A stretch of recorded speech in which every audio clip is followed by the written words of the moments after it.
Hello বন্ধুরা, তো আজকে আমি আবারও চলে এসেছি আপনাদের সাথে সম্পূর্ণ ভিন্ন স্বাদের এবং নতুন একটি পিঠা রেসিপি শেয়ার করতে। এর থেকে সহজ পিঠা রেসিপি হয়তো আর কোনো কিছুই হবে না। তো পুরো ভিডিওটা স্কিপ না করে দেখতে থাকবেন। এই পিঠা রেসিপিটা আমি কিভাবে তৈরি করছি। একদমই সফট, নরম, তুলতুলে, দেখলেই মন ভরে যাবে। আর একটা খেলে কিন্তু 10টা খেতে মন চাইবে। একটাতে কিন্তু পেটই ভরবে না, এত সুস্বাদু হয় পিঠাগুলো। আর এই শীতকালে তো আমাদের বিভিন্ন ধরনের পিঠাপুলি তৈরি করে খাওয়ার ইচ্ছা হয়। তো আপনারা যদি এই পিঠাটা একবার তৈরি করে খান, মুগ্ধ হয়ে যাবেন, বারবার তৈরি করে খেতে ইচ্ছা করবে। দেখুন, এটা কিন্তু মানে সদ্য ওঠা খেজুর গুড় দিয়ে খেতে জাস্ট দুর্দান্ত স্বাদের লাগে। তো আপনারা কিভাবে কি পুরো পিঠাটা তৈরি করবেন সঠিক মাপ সহ আমি কিন্তু আপনাদেরকে পুরো এই ভিডিওতেই পুরোটা বলবো। তো পুরো ভিডিওটা দেখতে থাকুন।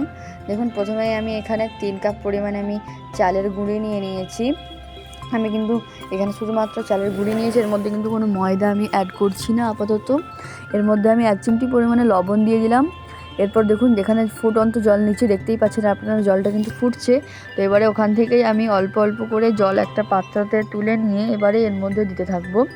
অল্প অল্প করে জলটা দিয়ে দিয়ে আমাদেরকে হচ্ছে যে মানে খুব ব্যাটারটা মানে আপনারা যেটা তৈরি করবেন সেটা একটা থকথকে ডো তৈরি করতে হবে, যেন খুব শক্তও না হয় আবার খুব নরমও না হয় বা পাতলাও না হয়। তো আমি আপনাদেরকে কনসিস্টেন্সিটা দেখাবো। দেখুন, প্রথমেই আমি অল্প অল্প করে জল দিয়ে খুব ভালোভাবে এটাকে মানে জলের সাথে মিশিয়ে নিচ্ছি। ফুটন্ত জল, আবারও বলছি, বেশি ঠান্ডা করে নিলে কিন্তু হবে না। এরপরে দেখুন, আপনারা এখানে চাইলে কোনো একটা হ্যান্ড বিটারের সাহায্যে বা ব্লেন্ডারের সাহায্যেও কিন্তু আপনারা এটাকে তৈরি করে নিতে পারেন। দেখুন, এরকম আপনারা একটা থকথকে, খুব বেশি গাঢ়ও নয় আর খুব বেশি পাতলাও নয়, এরকম একটা আপনারা ডো রেখে দেবেন। দেখুন, এবারে আমাদেরকে হচ্ছে মেন উপকরণ যেটা হচ্ছে যে আমাদের কল লাগবে। কল তো সবার বাড়িতেই কম বেশি থাকে। তো এটা আপনারা হয়তো দেখবেন অনেকে সিরিঞ্জ দিয়ে তৈরি করছে, কিন্তু সিরিঞ্জ কিন্তু সব জায়গায় পাওয়া যায় না। তো যার জন্য কল সবার বাড়িতেই কম বেশি থাকে। তো আপনারা কলে ব্যাটারটা দিয়ে এরপরে দেখুন এভাবে একটা বড় ছিদ্রযুক্ত প্লেট নিয়ে নেবেন। অবশ্যই প্লেটের উপরে অয়েলটা ব্রাশ করে দেবেন।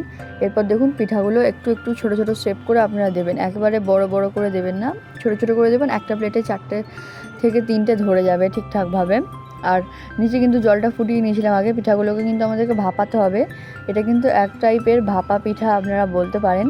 তো দেখুন, আমি এবার তুলে নিচ্ছি। কত সুন্দর ছোট ছোট দেখতে লাগছে পিঠাগুলো। দেখুন, প্রথমে আপনারা এর মধ্যে যে ব্যাটারটা আছে ভরে নেবেন কলের মধ্যে। এরপর পুরো প্লেটেতে ছোট ছোট ছোট ছোট করে আপনারা ব্যাটারটা দিয়ে দেবেন।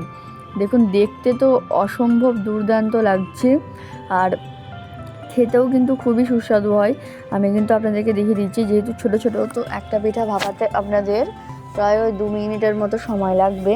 আর ফ্লেমটা অবশ্যই মানে হাই ফ্লেমে দিয়ে আপনারা পিঠাগুলোকে ভাপিয়ে নেবেন। সব পিঠাগুলো দেওয়ার পর এগুলোকে ঢাকা দিয়ে কিন্তু আমাদেরকে ভাপাতে হবে।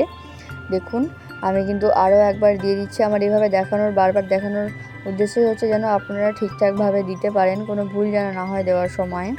আর এই পিঠাগুলো কিন্তু আমাদের গ্রাম বাংলায় আমরা বলি ঝর্ণা পিঠা বা কল পিঠা নামে। আপনাদের ওখানে কী পরিচিত আপনারা কিন্তু অবশ্যই আমাদেরকে কমেন্টে জানাবেন যে আপনাদের ওখানে এই পিঠাটা কী নামে পরিচিত। দেখুন, আমি কিন্তু আবারও তুলে নিচ্ছি। এইভাবে কিন্তু যদি আপনারা পিঠাগুলো তৈরি করেন, একটা খেলে কিন্তু মোটেই আপনাদের পেট ভরবে না, অনেকগুলোই খেতে ইচ্ছা করবে, এতই সুস্বাদু হয় পিঠাগুলো।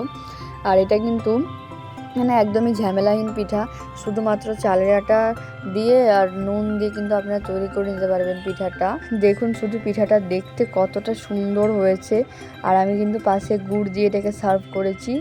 খেতে তো দুর্দান্ত স্বাদের লাগছে।